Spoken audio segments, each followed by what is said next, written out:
ಎಲ್ಲರಿಗೂ ನಮಸ್ಕಾರ.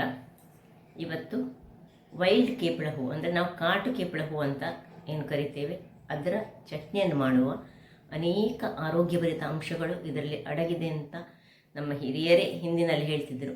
ಹಿಂದೆ ಈ ಅಸ್ತಮ ಕಾಯಿಲೆ ಇರುವವರಿಗೆ ಹೆಚ್ಚಾಗಿ ಇದರ ಚಟ್ನಿಯನ್ನು ಮಾಡಿಕೊಡ್ತಿದ್ದರು. ನಮ್ಮ ಹಿರಿಯರು ನಮ್ಮ ಮನೆಗಳಲ್ಲಿ ಈ ಅಸ್ತಮ ಕಾಯಿಲೆ ಇರುವ ಮಕ್ಕಳಿಗೆ ಒಂದು ಆಡು ಸೋಗೆ ಅಂತ ಏನು ಕರಿತೇವೆ ಅದು ಮತ್ತು ಹೊಂಗಾರ ಅದರದ್ದು ಎಲೆಯನ್ನು ಬಿಸಿ ಮಾಡಿ ಮಕ್ಕಳಿಗೆ ಎದೆಗೆ ಹಣೆಗೆಲ್ಲ ಇಡ್ತಿದ್ರು.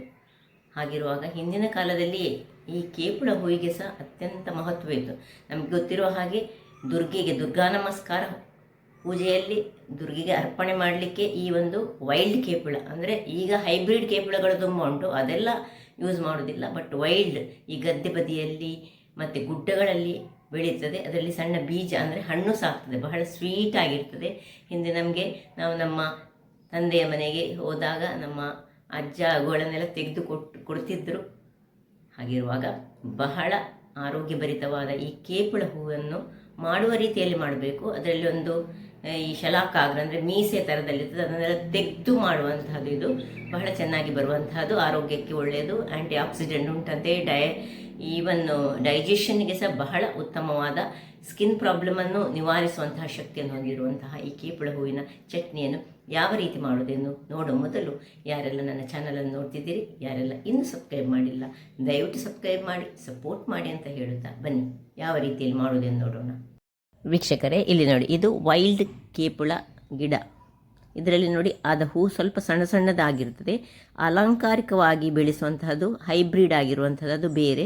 ಅದರಿಂದ ಚಟ್ನಿಯನ್ನು ಮಾಡೋದಿಲ್ಲ. ಇಲ್ಲಿ ಕ್ಲಿಯರ್ ಆಗಿ ನೀವು ನೋಡಬಹುದು. ಇಲ್ಲಿ ನೋಡಿ, ಕಾಟು ಕೇಪಳ ಹೂ ಗುಡ್ಡದ ಬದಿಗಳಲ್ಲಿ ಹಳ್ಳಿಗಳಲ್ಲಿ ಹೆಚ್ಚಾಗಿ ಬೆಳೆಯುವಂತಹದ್ದು. ಇಲ್ಲಿ ನಮ್ಮ ಮಂಗಳೂರಿನ ಪೇಟೆಯಲ್ಲಿ ಸಹ ಉಂಟು. ಪೇಟೆಯಲ್ಲಿ ಸಹ ಒಬ್ಬರು, ಇಲ್ಲಿ ನನ್ನ ನೇಬರ್ ಒಬ್ಬರು ಮನೆಯಲ್ಲಿ ಬೆಳೆಸಿದ್ದಾರೆ ನೋಡಿ. ವಿಧ ವಿಧದ ಕೇಪಳ ಹೂಗಳನ್ನು ನೀವು ನೋಡಿರ್ಬೋದು. ಇದು ವೈಲ್ಡ್ ಕಾಟು ಕೇಪಳ ಹೂ. ದುರ್ಗಾ ನಮಸ್ಕಾರ ಪೂಜೆಗೆ ಈ ಒಂದು ಹೂವನ್ನು ದೇವಿಗೆ ಅರ್ಪಿಸಲಿಕ್ಕೆ ಬಳಸ್ತಾರೆ. ಇದು ಮುಖ್ಯವಾಗಿ ಬೇಕಾಗ್ತದೆ ದುರ್ಗಾ ನಮಸ್ಕಾರ ಪೂಜೆಗೆ. ಸೊ ಇದರಿಂದ ಇವತ್ತು ನಾವೊಂದು ಚಟ್ನಿಯನ್ನು ಮಾಡುವ. ದುರ್ಗೆಗೆ ಈ ಒಂದು ಹೂ ಹೇಳಿದರೆ ಬಹಳ ಇಷ್ಟ ಅಂತೆ. ಈ ಕೆಂಪು ಹೂ ಹೇಳಿದರೆ ದೇವಿಗೆ ಯಾವತ್ತೂ ಇಷ್ಟ. ಬಟ್ ನೋಡಿಕೊಂಡು ತಗೊಳ್ಬೋದು ನೋಡಿ, ಇದು ವೈಲ್ಡ್. ಈ ಕಷಿದ್ದೆಲ್ಲ ಆಗೋದಿಲ್ಲ. ಈಗ ಇದನ್ನು ಸೀದಾ ಹೀಗೆ ಮಾಡಲಿಕ್ಕಿಲ್ಲ. ಇದಕ್ಕೆ ಏನು ಮಾಡಬೇಕು ಹೇಳಿದರೆ, ಇದರದ್ದು ನೋಡಿ ಇಲ್ಲಿಂದ ಮೀಸೆಯ ಹಾಗೆ ಉಂಟು. ಇದಕ್ಕೆ ಒಂದು ನೋಡಿ ಶಲಾಕಾಗ್ರ ಅಂತ ಏನು ಹೇಳ್ತೇವೆ ನೋಡಿ, ಈ ರೀತಿ ಬರ್ತದೆ ನೋಡಿ, ಒಂದು ಸಣ್ಣದು. ಇದನ್ನೆಲ್ಲ ತೆಗೆದುಕೊಳ್ಬೇಕು. ಮತ್ತು ಖಾಲಿ ಹೀಗೆ ಇದನ್ನೆಲ್ಲ ನೋಡಿ ಒಂದೊಂದಾಗಿ ನಾನು ಹೀಗೆ ತೆಗೆದು ನೋಡಿ, ಹೀಗೆ ತೆಗೆಯುವಾಗ ಬರೀ ಸಣ್ಣದಾಗಿ ಉಂಟು. ಎಲ್ಲವನ್ನು ತೆಗೆದು ಒಂದು ಕೈಯ ಮುಷ್ಟಿಯಷ್ಟು ಮಾಡಿಕೊಳ್ತೇನೆ. ಇಷ್ಟು ಬೇಡ ನನಗೆ, ಒಂದು ಇಬ್ಬರಿಗೆ ಮಾಡಲಿಕ್ಕೆ ಆಗುವಷ್ಟು ನಾನು ಚಟ್ನಿಯನ್ನು ಮಾಡ್ತಿದ್ದೇನೆ. ಸೊ ಇಷ್ಟಾದಮೇಲೆ ಇದನ್ನು ಹೀಗೆ ಮಾಡಿದ ಮೇಲೆ ಏನೆಲ್ಲ ಸಾಮಗ್ರಿಗಳು ಬೇಕು ಹೇಳಿದರೆ, ಇಲ್ಲಿ 2 ರೆಡ್ ಚಿಲ್ಲಿ ಇಟ್ಕೊಂಡಿದ್ದೇನೆ. ನೀರುಳ್ಳಿ ಬೇಕಾಗ್ತದೆ, ಒಂದು ಸಣ್ಣ ಈ ಸಾಂಬಾರು ನೀರುಳ್ಳಿ ಇದ್ದರೆ ಸಹ ಒಳ್ಳೆದಾಗ್ತದೆ.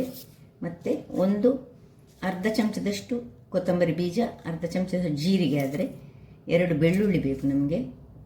ಮತ್ತು ಕರಿಬೇವಿನ ಸೊಪ್ಪು, ತೆಂಗಿನ ತುರಿ, ಅದರೊಟ್ಟಿಗೆ ಎಳ್ಳು ಬೇಕು ನಮಗೀಗ. ಸೊ ಇಷ್ಟನ್ನು ಉಪಯೋಗಿಸಿ ನಾವು ಮಾಡುವಂತಹ ಒಂದು ಆರೋಗ್ಯಭರಿತವಾದ ಈ ಒಂದು ಕೇಪಳ ಹೂವಿನ ಎಲೆಯಿಂದ ಹಿಡಿದು ಕಾಂಡದವರೆಗೆ, ಈವನ್ ಬೇರು ಸಹ ಇದು ಬಹಳ ಆರೋಗ್ಯಕ್ಕೆ ಉತ್ತಮವಾದಂತೆ. ಸೊ ಈಗ ಮೊದಲಿಗೆ ನಾನು ಎಲ್ಲ ಇದರದ್ದು ಈ ಒಂದು ಇದಕ್ಕೆ ಮೀಸೆ ಹೇಳ್ತಾರೆ, ಮೀಸೆಯನ್ನು ತೆಗೆದುಕೊಳ್ತೇನೆ. ಮೀಸೆ ಅಥವಾ ಶಲಾಕಾಗ್ರವ ಇಲ್ಲಿ ಇರುವಂಥದ್ದು ನೋಡಿ, ಹೀಗೆ ಇದನ್ನೆಲ್ಲವನ್ನು ತೆಗೆದುಕೊಳ್ತೇನೆ. ವೀಕ್ಷಕರೇ ನೋಡಿ, ಚೆನ್ನಾಗಿ 2 ಬಾರಿ ತೊಳೆದುಕೊಂಡೆ ನಾನು ಇದನ್ನು. ಇಲ್ಲಿ ನೋಡಿ ಶಲಾಕಾಗ್ರಗಳು ನೋಡಿ, ಹೀಗೆ ಇಲ್ಲಿ ತೆಗಿಲಿಕ್ಕೆ ಇಲ್ಲಿ ಇರುವುದಿದ್ರಲ್ಲಿ ತೆಗೆಯುವುದು ಮಾತ್ರ. ಇಂಥದ್ದು ಚೆನ್ನಾಗಿ ತೆಗೆದುಕೊಳ್ಬೇಕು. ಉಳಿದದನ್ನು ಹಾಗೆ ಇಟ್ಟುಕೊಂಡೆ. ಒಂದೊಂದರಲ್ಲಿ ನೋಡಿ ಹೀಗೆ ಮೇಲೆ ನಿಮಗೆ ಸಿಕ್ಕದಿದ್ದರೆ ಕೆಳಗಿನ ಭಾಗದಲ್ಲಿ ಹೀಗೆ ಎಳೆದುಕೊಂಡ್ರೆ ಇದು ಬರ್ತದೆ ನೋಡಿ, ಕೆಳಗಿನ ಭಾಗದಲ್ಲಿ. ಸೊ ಇದನ್ನೀಗ ಪಕ್ಕಕ್ಕೆ ಇಟ್ಕೊಳ್ಳೋಣ. ಇಲ್ಲಿ ಒಂದು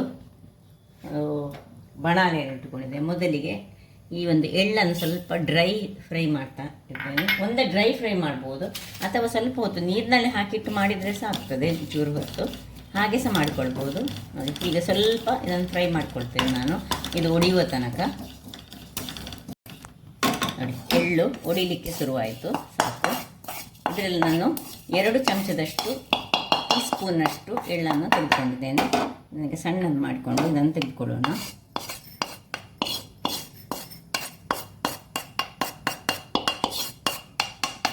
ಈಗ ಇದೇ ಪಾತ್ರೆಯಲ್ಲಿ ನಾವು ಸ್ವಲ್ಪ ತುಪ್ಪವನ್ನು ಹಾಕ್ಕೊಳ್ತಿದ್ದೇನೆ. ನಾನು ಒಂದು ಸಣ್ಣ ಚಮಚದಷ್ಟು ತುಪ್ಪದೊಟ್ಟಿಗೆ 2 ಮೆಣಸನ್ನು ಚೆನ್ನಾಗಿ ಸ್ವಲ್ಪ ಇದನ್ನು ಹೀಗೆ ಫ್ರೈ ಸಹ ಮಾಡ್ಬೋದು, ಅಥವಾ ನಾವು ಹೀಗೆ ಈ ಡೈರೆಕ್ಟಾಗಿ ಡ್ರೈ ಫ್ರೈ ಸಹ ಮಾಡ್ಕೊಳ್ಬೋದು. ಈ ಮನೆಯಲ್ಲಿ ಈ ಒಲೆಯಲ್ಲೇ ಇದ್ದರೆ, ಕಟ್ಟಿಗೆಯ ಒಲೆ ಇದ್ದರೆ ಅದರಲ್ಲಿ ಇದನ್ನು ಹೀಗೆ ಫ್ರೈ ಮಾಡಿದರೆ ಸಹ ನಡೀತದೆ, ಹಾಗೆ ಸಹ ಮಾಡಿಕೊಳ್ಬೋದು. ನಾನು ಮಾತ್ರ ಹೀಗೆ ತುಪ್ಪದಲ್ಲಿ ಸ್ವಲ್ಪ ಫ್ರೈ ಮಾಡಿದರೆ ರುಚಿ ಸಹ ಚೆನ್ನಾಗಿ ಬರ್ತದೆ. ಸೊ ಇನ್ನು ಅದಕ್ಕೆ ಸ್ವಲ್ಪ ಕೊತ್ತಂಬರಿ ಮತ್ತು ಜೀರಾ, ಅದರೊಟ್ಟಿಗೆ ಈ ಬೆಳ್ಳುಳ್ಳಿಯನ್ನು ಸಹ ಹಾಕ್ಕೊಳ್ತಿದ್ದೇನೆ. ಅದು ಸಹ ಚೂರು ಫ್ರೈ ಆಗಲಿ. ಸೊ ಬೇಕಿದ್ರೆ ನೀರುಳ್ಳಿಯನ್ನು ಸಹ ಸಣ್ಣದಾಗಿ ಮಾಡಿಕೊಂಡು ಫ್ರೈ ಮಾಡಿದರೆ ಸಾಕ್ತದೆ.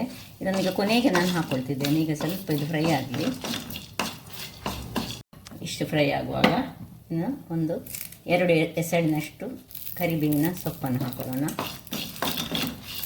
ಅದರೊಟ್ಟಿಗೆ ಈ ನೀರುಳ್ಳಿ, ಇದು ಹೆಚ್ಚು ಫ್ರೈ ಆಗಬೇಕಂತ ಇಲ್ಲ, ಸ್ವಲ್ಪ ತುಪ್ಪದ ಘಮ ಇದಕ್ಕೆ ಬರಬೇಕು, ಅಷ್ಟು ತನಕ ನಾವು ಫ್ರೈ ಮಾಡ್ಕೊಳ್ಳೋಣ. ಇನ್ನು 4-5 ಚಮಚದಷ್ಟು ತೆಂಗಿನ ತುರಿ ಸಹ ಇದರೊಟ್ಟಿಗೆ ಹಾಕ್ಕೊಂಡು, ತೆಂಗಿನ ತುರಿ ಬೇಕಿದ್ರೆ ನೀವು ತುಂಬ ಮಂದಿ ಇದ್ದರೆ ಸ್ವಲ್ಪ ಹೆಚ್ಚು ಹಾಕ್ಕೊಳ್ಳಿ. ಖಾರ ಸಹ ಸ್ವಲ್ಪ ಇದನ್ನು ಖಾರ ಮಾಡಿದರೆ ಸಹ ಒಳ್ಳೆಯದಾಗ್ತದೆ. ಹೀಗೆ ಚೆನ್ನಾಗಿ ಫ್ರೈ ಆಗಲಿ. ಇದು ಫ್ರೈ ಆಗ್ತಾ ಇರುವಾಗ ಇಲ್ಲಿ ಇದನ್ನು ಒಂದು ಬಟ್ಟೆಯಲ್ಲಿ ಇದರ ನೀರಿನ ಪಸೆ ಹೋಗಲಿಕ್ಕೆ ನಾನು ಇದರಲ್ಲಿ ಸ್ವಲ್ಪ ಹೊತ್ತು ಇಟ್ಟುಕೊಳ್ತೇನೆ. ಇಲ್ಲೀಗ ಕೊನೆಯದಾಗಿ ಈ ಒಂದು ಹೂಗಳನ್ನು ಇದರಲ್ಲಿ ಹಾಕೊಳ್ಳೋಣ. ತುಂಬ ಫ್ರೈ ಆಗಬೇಕಂತ ಇಲ್ಲ, ಸ್ವಲ್ಪ ಬಾಡಿದರೆ ಆಯಿತು. ಮೇಲೆ ಚೂರು ತುಪ್ಪವನ್ನು ಸಿಂಪಡಿಸಿಕೊಳ್ಳೋಣ ಇದರ ಮೇಲೆ.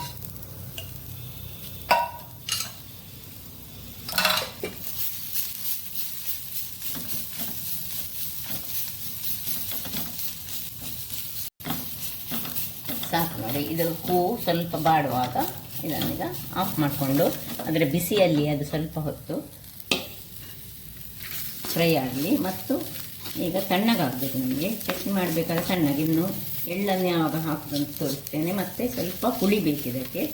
ಸೊ 2 ನೆಲ್ಲಿಕಾಯಿ ಆದರೆ 1 ನೆಲ್ಲಿಕಾಯಿ ಗಾತ್ರದ್ದು, ಅಷ್ಟು ದೊಡ್ಡ ಸಹ ಬೇಡ, ಸ್ವಲ್ಪ ಸಣ್ಣ ಸಾಕು. 2 ಪೀನಟ್ ಗಾತ್ರದ್ದು ಸಾಕು, ಕಡಲೆಕಾಯಿ ಗಾತ್ರದ್ದು ನಮಗೆ ಸಾಕು. ಸೊ ಇದೀಗ ಚೂರು ತಣ್ಣಗಾಗಲಿ. ವೀಕ್ಷಕರೇ, ಇಲ್ಲಿ ನೋಡಿ ತಣ್ಣಗಾಯಿತು. ಈಗ ಇದನ್ನೊಂದು ಮಿಕ್ಸಿ ಜಾರಿಗೆ ಹಾಕೊಳ್ಳೋಣ. ಖಾರ ಎಲ್ಲ ನಿಮಗೆ ಬೇಕಿದ್ದ ಹಾಗೆ ಸ್ವಲ್ಪ ಕಡಿಮೆ ಹೆಚ್ಚು ಮಾಡ್ಕೊಳ್ಬೋದು. ಮಾತ್ರ ಇದೇ ರೀತಿಯಾಗಿ ಸ್ವಲ್ಪ ಎಳ್ಳನ್ನು ಹಾಕಿ ಮಾಡಿದರೆ ತುಂಬ ಟೇಸ್ಟಿಯಾಗಿ ಬರ್ತದೆ ಮತ್ತು ಆರೋಗ್ಯಕ್ಕೆ ಸಹ ಬಹಳ ಉತ್ತಮ. ಈಗ ಸಮ್ಮರ್ ಸೀಸನ್ನಲ್ಲಿ ಸಹ ಇಂಥ ಚಟ್ನಿಯನ್ನು ಮಾಡ್ಬೋದು. ಈಗ ಇದಕ್ಕೆ ಎಳ್ಳನ್ನು ಸಹ ಹಾಕ್ಕೊಂಡು ಒಂದು ಕೋಸ್ಟ್ಲಿ ಗ್ರೈಂಡ್ ಮಾಡಿಕೊಂಡು ಸುರಿಗೆ ತರ್ತೇನೆ.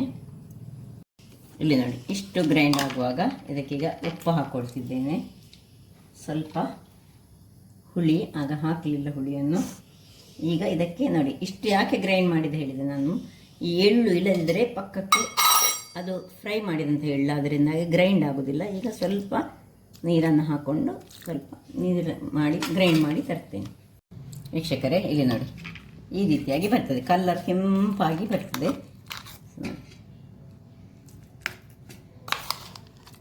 ಕೆಂಪು ಮೆಣಸು ಹಾಕೋದ್ರಿಂದ ಅಂತಲ್ಲ, ಅದರ ಕಲ್ಲರೇ, ಅದರದು ಈ ಕೇಪುಳ ಹೂವಿನ ಕಲ್ಲರ್ ಎಕ್ಸ್ಪೋರಾ ಅಂತ ಹೇಳ್ತಾರೆ ಇದಕ್ಕೆ. LXORA ಇನ್ ಇಂಗ್ಲೀಷ್ನಲ್ಲಿ ಇದಕ್ಕೆ. So pronunciation ixora. So ixora flower ಅಂತ ಇದು ಇಂಗ್ಲೀಷ್ನಲ್ಲಿ. ಸೊ ಬಹಳ ಆರೋಗ್ಯಕ್ಕೆ ಉತ್ತಮವಾದ ನೋಡಿ. ಇದಕ್ಕೆ ಬೇಕಿದ್ರೆ ಚಟ್ನಿಗೆ ಈ ಒಗ್ಗರಣೆ ಬೇಕಿದ್ರೆ ಒಗ್ಗರಣೆ ಸಹ ಕೊಟ್ಟರೆ ಬಹಳ ಚೆನ್ನಾಗಿ ಬರ್ತದೆ, ಅಥವಾ ಹೀಗೆ ಸಹ ನಾವು ಇದನ್ನು ಯೂಸ್ ಮಾಡ್ಕೊಳ್ಬೋದು.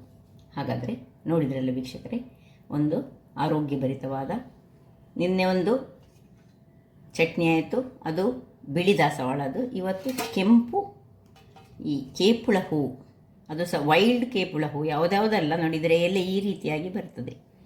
ಸೊ ಹಾಗಾಗಿ ನನ್ನ ಕುಕಿಂಗ್ ಚಾನಲ್ ನಿಮಗೆ ಇಷ್ಟ ಆದರೆ ಬೋಳು ಸುವರ್ಣ ಚಾನಲನ್ನು ಲೈಕ್ ಮಾಡಿ, ಶೇರ್ ಮಾಡಿ ಹಾಗೂ ಸಬ್ಸ್ಕ್ರೈಬ್ ಮಾಡಿ ಹಾಗೂ ನನ್ನ ಇನ್ಸ್ಟಾಗ್ರಾಮ್ ಪೇಜನ್ನು ಫಾಲೋ ಮಾಡಿ. ಧನ್ಯವಾದಗಳು.